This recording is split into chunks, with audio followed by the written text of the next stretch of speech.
এই আকাশবাণী গুৱাহাটীৰ মহাবাহু এতিয়া বিয়লিৰ আঞ্চলিক বাতৰি।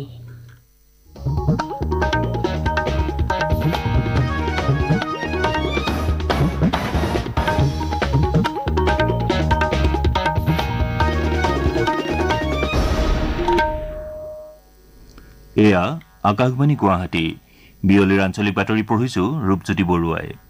প্ৰধানমন্ত্ৰী নৰেন্দ্ৰ মোদীয়ে আজি ৰাষ্ট্ৰপতি ভৱনত ৰাষ্ট্ৰপতি শ্ৰীমতী দ্ৰৌপদী মুৰ্মুক সাক্ষাৎ কৰে। শ্ৰীমোদীয়ে কেন্দ্ৰীয় মন্ত্ৰী পৰিষদৰ সদস্যসকলৰ লগতে নিজৰ পদত্যাগ পত্ৰ দাখিল কৰে। শ্ৰীমতী মুৰ্মুৱে কেন্দ্ৰীয় মন্ত্ৰী পৰিষদৰ সদস্যসকলক নতুন চৰকাৰ গঠন নোহোৱা পৰ্যন্ত কাৰ্যভাৰ চলাই নিবলৈ আহ্বান জনায়। প্ৰধানমন্ত্ৰী শ্ৰীমোদীয়ে আজি উপ ৰাষ্ট্ৰপতি জগদীপ ধনখৰকো সাক্ষাৎ কৰে।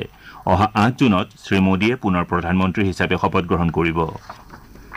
প্ৰধানমন্ত্ৰী নৰেন্দ্ৰ মোদীৰ চৰকাৰী বাসভৱনত আজি কেন্দ্ৰীয় মন্ত্ৰীসভাৰ অন্তিমখন বৈঠক অনুষ্ঠিত হয়।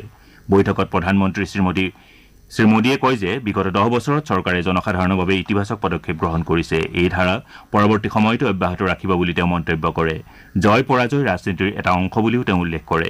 বিগত 10 বছৰত কেন্দ্ৰীয় মন্ত্ৰীসকলে শ্ৰেষ্ঠখিনি উজাৰি কাম কৰাৰ বাবে তেওঁ ধন্যবাদ জ্ঞাপন কৰে। প্ৰধানমন্ত্ৰীৰ অধ্যক্ষতাত অনুষ্ঠিত এই বৈঠকত কেন্দ্ৰীয় মন্ত্ৰী অমিত শ্বাহ, নীতিন গাডকাৰী, ৰাজনাথ সিং, সৰ্বানন্দ সোণোৱালকে ধৰি আন কেবিনেট মন্ত্ৰীও উপস্থিত থাকে। কালি ঘোষণা কৰা লোকসভা নিৰ্বাচনৰ ফলাফলত এনডিএ জয়ী হোৱাৰ পাছতে আজি কেন্দ্ৰীয় মন্ত্ৰীসভাৰ বৈঠক অনুষ্ঠিত হৈছে।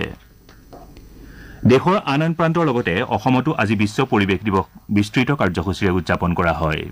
বিগত বৰ্ষৰ দৰে এইবাৰো বিশ্ব পৰিৱেশ দিৱস উপলক্ষে চৰকাৰী আৰু বেচৰকাৰী সংস্থাসমূহে গছপুলি ৰোপণৰ লগতে আন বিভিন্ন কাৰ্যসূচী অনুষ্ঠিত কৰে।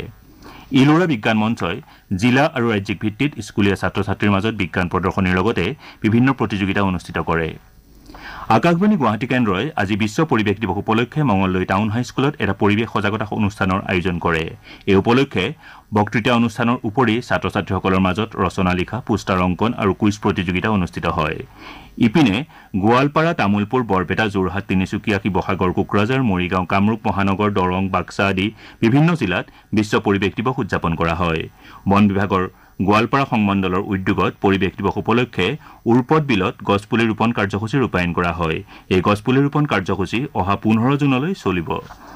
তামুলপুৰ জিলাৰ বিভিন্ন প্ৰান্তত বিশ্ব পৰিৱেশ দিৱস উপলক্ষে গছপুলি ৰোপণ কৰাৰ লগতে ছাত্ৰ ছাত্ৰীৰ মাজত বিভিন্ন প্ৰতিযোগিতা অনুষ্ঠিত হয়। বৰপেটাত বিশ্ব পৰিৱেশ দিৱসৰ লগত সংগতি ৰাখি চৰকাৰী বেচৰকাৰী সকলো শিক্ষানুষ্ঠানত গছপুলি ৰোপণ আৰু বক্তৃতা প্ৰদান আদি বিভিন্ন কাৰ্যসূচী ৰূপায়ণ কৰা হয়। যোৰহাট আৰক্ষীয়ে বিশ্ব পৰিৱেশ দিৱস উপলক্ষে জিলাখনৰ বিভিন্ন আৰক্ষী থানা আৰু চকীত গছপুলি ৰোপণ কাৰ্যসূচী অনুষ্ঠিত কৰে। জিলা আৰক্ষী অধীক্ষক শ্বেতাং মিশ্ৰই যোৰহাট সদৰ থানাৰ চৌহদত গছপুলি ৰোপণ কাৰ্যসূচীৰ শুভাৰম্ভ কৰে। জিলাখনৰ মৰিয়নি, তিতাবৰ, টিয়ক আৰক্ষী চকীত গছপুলি ৰোপণ কৰা হয়। তিনিচুকীয়াৰ অসামৰিক প্ৰতিৰক্ষা বিভাগে সূৰ্যোদয় মুক্ত শিশুগৃহৰ সহযোগত দিৱসৰ লগত সংগতি ৰাখি শিশুগৃহৰ চৌহদত গছপুলি ৰোপণ কৰে। কোকৰাঝাৰত জৈৱ বৈচিত্ৰ্য সম্পৰ্কীয় কৰ্মবাহিনীয়ে বিশ্ব পৰিৱেশ দিৱসৰ লগত সংগতি ৰাখি বিভিন্ন কাৰ্যসূচী ৰূপায়ণ কৰে।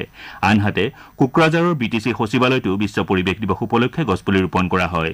বিটিচিৰ অধ্যক্ষ কাতিৰাম বড়োৱে এই কাৰ্যসূচীৰ শুভাৰম্ভ কৰে। দিৱস উপলক্ষে কোকৰাঝাৰৰ ব্ৰহ্মবাবা টেকনো স্কুলৰ ছাত্ৰ ছাত্ৰীসকলে বাটৰ নাট পৰিৱেশন কৰে। শিৱসাগৰ জিলাতো বিভিন্ন কাৰ্যসূচীৰে বিশ্ব পৰিৱেশ দিৱস উদযাপন কৰা হয়। শিৱসাগৰৰ বন সংমণ্ডল প্ৰাধিকৰণৰ উদ্যোগত দিৱস উপলক্ষে সজাগতামূলক চাইকেল ৰেলী উলিওৱা হয়। শিৱসাগৰ বন বিভাগে দিৱসৰ লগত সংগতি ৰাখি যোৱা 25 মে'ৰ পৰা জিলাখনৰ বিভিন্ন প্ৰান্তত গছপুলি ৰোপণ কাৰ্যসূচী ৰূপায়ণ কৰি আহিছে।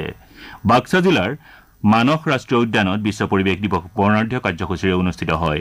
এই উপলক্ষে সজাগতা সমদল আৰু গছপুলি ৰোপণ কাৰ্যসূচী ৰূপায়ণ কৰা হয়। সজাগতা সমদলত কেইবাখনো বিদ্যালয়ৰ ছাত্ৰ ছাত্ৰীসকলে অংশগ্ৰহণ কৰে। উল্লেখযোগ্য যে এইবাৰৰ বিশ্ব পৰিৱেশ দিৱসৰ বিষয়বস্তু হৈছে ভূমিৰ পুনৰুদ্ধাৰ কৰা, মৰুময়তা ৰোধ কৰা আৰু খৰাং সহনশীলতা গঢ়ি তোলা। প্ৰকৃতি সুৰক্ষাৰ ক্ষেত্ৰত এই দিৱসে বিশ্বজুৰি যথেষ্ট তাৎপৰ্য বহন কৰি আহিছে। চলিত মাহটো ৰাজ্যখনত মেলেৰিয়া প্ৰতিৰোধী মাহ হিচাপে পালন কৰা হৈছে। এই উপলক্ষে শোণিতপুৰ জিলা স্বাস্থ্য বিভাগে জিলাখনত সজাগতাৰ কাৰ্যসূচী লোৱাৰ লগতে ৪৯,৪৮৪টা তেজৰ নমুনা সংগ্ৰহ কৰিছে। গোৱালপাৰা জিলাতো এখন সজাগতা সভাৰ জৰিয়তে আনুষ্ঠানিকভাৱে মেলেৰিয়া প্ৰতিৰোধী মাহৰ শুভাৰম্ভ কৰা হয়। জিলা যুটীয়া স্বাস্থ্য সেৱা সঞ্চালক ডাঃ জয়ন্ত কুমাৰ দাসে মেলেৰিয়া প্ৰতিৰোধী মাহৰ শুভাৰম্ভ কৰে।